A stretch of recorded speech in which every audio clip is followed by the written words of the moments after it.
오늘 이 시간에는 순결규례 이와 같은 제목으로 신명기 말씀을 나눠보겠습니다. 계속해서 하나님께서는 우리에게 순결과 자비와 긍휼 이와 같은 걸 요구하시고 바라신다라는 것을 알게 되는 본문의 내용들이 이어지고 있는데, 오늘 본문은 이스라엘 사회에서 신부의 순결과 관련하여 벌어질 수 있는 한 사건을 가정한 말씀으로서, 여기서 우리는 육체적인 성결과 더불어 영적인 성결이 얼마나 중요한지를 알 수 있는 말씀들이 나오게 됩니다.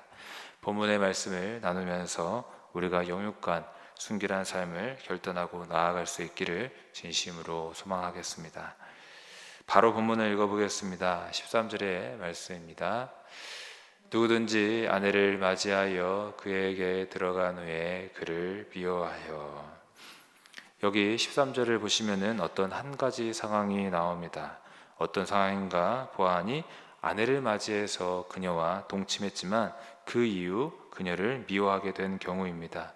여기서 우리는 어찌 아내로 맞이한 여자를 더 사랑해 주지 않고 동침한 후에 도리어 더 미워하게 되었을까, 이런 생각을 갖게 되는데, 아마도 다 똑같은 이유가 아닌 여러 가지 이유가 있었을 것입니다. 가장 짐작하기 쉬운 예로는 이미 여자를 성적으로 취하고 나서 더 이상 그 여자에게서 성적인 욕망을 느끼지 못하는 경우, 그런 경우에 이렇게 미워하는 감정을 갖고 버리고자 하는 그런 자세를 취할 수 있다는 것입니다. 이 같은 이유든 아니면 그 밖에 어떤 다른 이유든 남자가 아내로 취한 여자를 미워하게 되었습니다. 그리고 그 남자는 이 여자를 버리려고 어떤 이유들을 댑니다. 그 이유가 무엇인지 14절에 나오게 되는데, 14절 역시 읽어보겠습니다. 비방거리를 만들어 그에게 누명을 씌워 이르되 내가 이 여자를 맞이하였더니 그와 동침할 때에 그가 처녀임을 보지 못하였노라 하면. 보시면 남자가 여자에 대해서 뭐라고 비방합니까? 내가 이 여자와 동침했는데 이 여자가 처녀가 아니더라 라고 비방하는 것입니다. 그러면 여러분, 이와 같은 경우에는 어떻게 해야 할까? 보시면 뒤이어 나오는 말씀에 따르면 이런 때에는 그 여자의 부모가 적극적으로 나서야 합니다. 즉, 부모가 성읍의 장로들에게 나아가서 내 딸은 그렇지 않다, 저 남자가 내 딸을 모함하고 누명을 씌우는 것이다, 내 딸은 처녀다, 이렇게 딸을 변호하라는 것입니다. 그렇다면 왜 아내된 여자 본인이 이 모함과 누명을 벗기 위해서 스스로 나서는 게 아니라 그녀의 부모가 나섰을까요?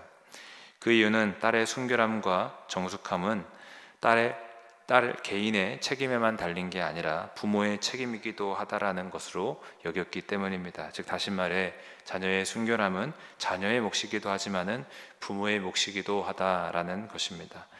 그렇기에 부모는 자녀를 하나님의 말씀으로 양육해서 순결하게 키워야 하는 책임이 있기 때문에, 만약 자녀의 순결함의 여부를 놓고 문제가 생겼을 경우 부모는 자녀 혼자 책임지라고 할 게 아니라 나서서 적극적으로 해결해 주도록 했던 것입니다. 뿐만 아니라 자기 딸이 모함을 당하고 어려움을 당하고 있는데 당연히 사랑하는 부모로서 딸을 변호하고 도와야 했던 것입니다. 그러므로 부모는 성문 장로들, 즉 남편이 살고 있는 성읍의 장로들에게 가서 딸을 변호해야 했습니다. 그런데 그냥 변호하는 게 아니라 딸이 처녀라는 증거를 가지고 가라라고 말씀하고 있습니다. 관련 말씀이 15절인데 함께 읽어보겠습니다. 그 자녀의 부모가 그 처녀의 처녀인 표를 얻어가지고 그 성문 장로들에게로 가서. 보시는 대로 부모가 내 딸이 처녀라는 그 처녀의 표식을 얻어서 장로들에게 가라고 합니다. 그럼 자기 딸이 처녀라는 표적이 무엇이겠습니까? 그것은 첫날 밤에 남편과 아내가 동침하였을 때 피가 묻은 옷을 가리킵니다. 즉, 딸의 부모는 피 묻은 자리옷을 들고 내세우면서 장로들 앞에 딸의 무지함을 증명해야 했습니다. 그 자리옷을 장로들 앞에 펼쳐놓으면서 여기 보십시오, 내 딸이 처녀라는 표식이 여기 있습니다. 내 딸은 순결합니다. 그런데 이 남자가 내 딸을 모함하고 있습니다, 비방하고 있습니다 라고 변호해야 했던 것입니다. 그 말씀이 이어지는 16, 17절에 있습니다. 또 함께 읽어보겠습니다. 처녀의 아버지가 장로들에게 말하기를 내 딸을 이 사람에게 아내로 주었더니 그가 미워하여 비방거리를 만들어 말하기를 내가 내 딸에게서 처녀임을 보지 못하였노라 하나 보라 내 딸의 처녀의 표적이 이것이라 하고 그 부모가 그 자리옷을 그 성읍 장로들 앞에 펼 것이요. 여자의 아버지는 딸의 옷을 펼쳐 보이면서 딸의 순결함을 증명하라고 말씀하고 있습니다. 자, 이와 같이 무죄함이 증명되고 남자가 못된 짓을 한 것이었구나, 남자가 무고한 여자를 비방하고 모함했구나, 이렇게 증명이 되었을 때는 이제 어떻게 이를 처리해야 되는가 보니까 남자는 무고한 여자를 비방하고 또 그 여자의 집안의 명예를 크게 훼손했다라는 죄로 그 죄에 대한 대가를 치러야 했다라고 말씀하고 있습니다. 그래서 18절을 보니까 그 성읍 장로들은 그 사람, 그 남자를 잡아 때리고 라고 해서 벌을 주어야 했습니다. 그리고 19절을 보면은 벌금을 내야 했다라고 말씀하고 있습니다. 얼마인지 보니까 은 200세겔입니다. 함께 19절을 읽어보겠습니다. 이스라엘 처녀에게 누명을 씌움으로 말미암아 그에게서 은 100세겔을 벌금으로 받아 여자의 아버지에게 주고 그 여자는 그 남자가 평생에 버릴 수 없는 아내가 되게 하려니와 라고.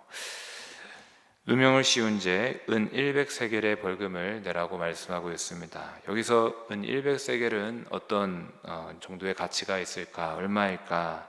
사실 우리가 쓰는 화폐가 은이 아니기 때문에 가늠이 쉽게 되지는 않겠지만은 은은 당시 일반적 화폐로 쓰였으며 모세 시대에는 수양 한 마리의 가치가 2세겔이었다고 합니다. 따라서 100세겔은 수양을 50마리나 살 수 있는 큰 돈이었다라고 생각해 볼 수 있습니다. 또한 은 30세겔이 노예 한 명의 몸값 정도였다고 하니까 100세겔은 노예 3명 정도의 몸값이 되는 정말 큰 금액의 액수였다는 것을 알 수 있습니다. 그런데 이 큰 벌금을 누구에게 돌리라 했냐면 여인의 아비에게 돌려야 한다라고 말씀하고 있습니다. 왜 그럴까 하면은, 왜냐하면은 신랑이 그 신부를 처녀가 아니라고 비방하고 모함한 것은 신부의 명예는 물론이고 그 여자 부모, 그 집안의 명예를 크게 손상시켰기 때문이라고 여겼기 때문입니다. 따라서 벌금은 신부 집안, 특별히 그 부모 아비에게 전해져야 했습니다.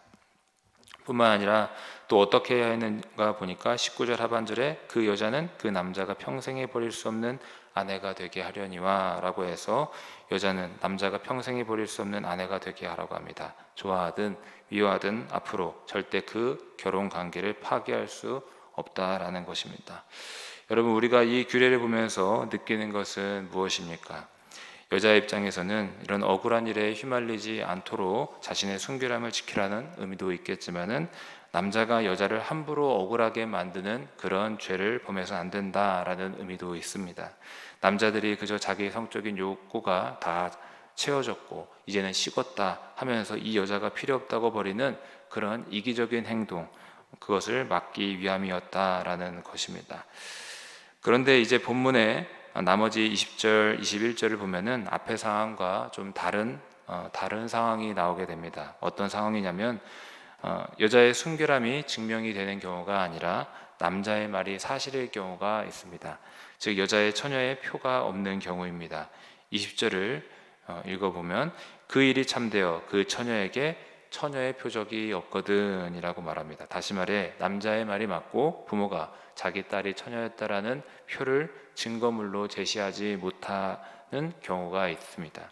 그런 경우에는 어떻게 하라고 하냐면 그에 합당한 또 벌을 내리라, 이렇게 21절에 기록이 되어 있습니다. 21절을 읽어보겠습니다. 그 처녀를 그의 아버지 집 문에서 끌어내고 그 성읍 사람들이 그를 돌로 쳐 죽일지니 이는 그가 그의 아버지 집에서 창기 행동을 하여 이스라엘 중에서 악을 행하였음이라. 너는 이와 같이 하여 너희 가운데에서 악을 제할지니라. 어떻게 해야 된다 하냐면 그 여자를 자기 아비 집 대문 앞으로 끌어다 놓고 마을 주민들이 그녀를 돌로 쳐 죽이라고 이렇게 말씀하고 있습니다. 왜 이렇게까지 해야 합니까? 순결을 지키지 않은 것을 큰 악으로 여겼기 때문입니다.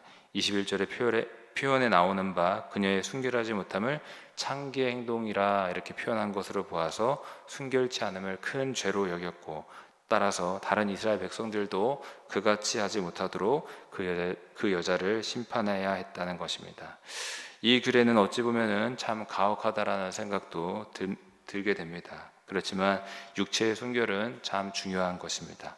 왜냐하면 성적인 순결은 남녀 간의 혼인, 부부관계에서 매우 중요한 것이기 때문입니다. 또한 하나님은 가정을 온전히 세우길 원하시는데, 이 순결의 문제로 가정의 문제, 또 부부의 관계가 깨어질 수 있기 때문에 엄격하게 성적 순결을 요구하셨던 것입니다. 그리고 여기서 순결함은 여자의 문제로만 국한한 것 같지만 실상은 남자나 여자나 동일하게 자신의 몸을 성결할 것을 요구하고 있습니다. 그리고 우리는 나아가 이 말씀을 통해서 무엇을 생각해 볼 수 있는가 보면은, 예수 그리스도를 신랑 삼아 신부된 우리가 순결해야 된다라는 것입니다. 우리가 이전에는 주님과 아무 상관없이 살던 때에는 온갖 세상의 정욕 속에 살았지만, 그런 우리를 주님의 신부로 불렀을 때에는 이제는 이전의 모든 죄악과 더러움은 버리고 순결함과 성결함으로 살아야 한다라는 것입니다. 여러분, 우리가 영적인 순결함을 지킬 수 있기를 주님의 이름으로 간절히 소망합니다. 말씀을 정리하면서 오늘 본 이스라엘의 순결 규례는 남녀의 육체적인 순결이 중요하다라는 것을 보여주고 있습니다. 동시에 남성이 여자를 함부로 무시하고 억울하게 만들었다가는 안 된다, 이렇게 여성과 또 가정을 지키는 규례라는 것을 알 수 있습니다. 여러분, 우리는 이 혼란하고 문란한 세대 속에서 영육간 순결함을 지키며 살아야 될 줄로 믿습니다. 특별히 날이 가면 갈수록 어두워지고 또 순결함의 가치는 많은 이들 중에 무시가 되는 가치가 되고 있습니다. 하지만 우리 하나님의 백성들은 세상과 구별된 가치를 가지고 또 그런 삶을 살도록 애써야 될 줄로 믿습니다. 쾌락을 사랑하는 자, 일락을 또 사랑하는 자, 그렇게 하는 게 아니라 우리가 순결함의 가치를 또 가지고 또 자녀들에게 또 우리의 다음 세대들에게 증거해야 될 줄로 믿습니다. 여러분, 우리가 영육간의 순결함이 얼마나 중요한 것인지를 다시 한번 깨달으시고, 특별히 예수 그리스도의 신부로 살아가는 우리가 항상 주님 앞에 깨끗한 삶을 살아갈 수 있도록 우리를 치고, 때로는 주님의 십자가 앞으로, 그 보혈 앞으로 나아가서 정결케 하며 항상 주의 말씀으로 깨끗하게 되는 그런 삶을 살아야 될 줄로 믿습니다. 영육간의 순결함을 추구하고 기도하시는 우리 모두가 될 수 있기를 주님의 이름으로 축복합니다. 기도하겠습니다.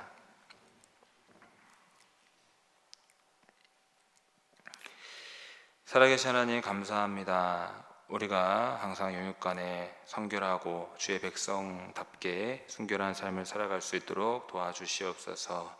특별히 우리 다음 세대들에게도 함께 하시고 하나님 앞에 거룩하고 순결한 백성으로 항상 구별되어서 이 땅 가운데에서 주님의 진리를 드러내고 주의 말씀을 나타낼 수 있도록 도와주시옵소서. 감사드립니다. 살아계신 우리 주 예수 그리스도의 이름으로 기도하옵나이다. 아멘.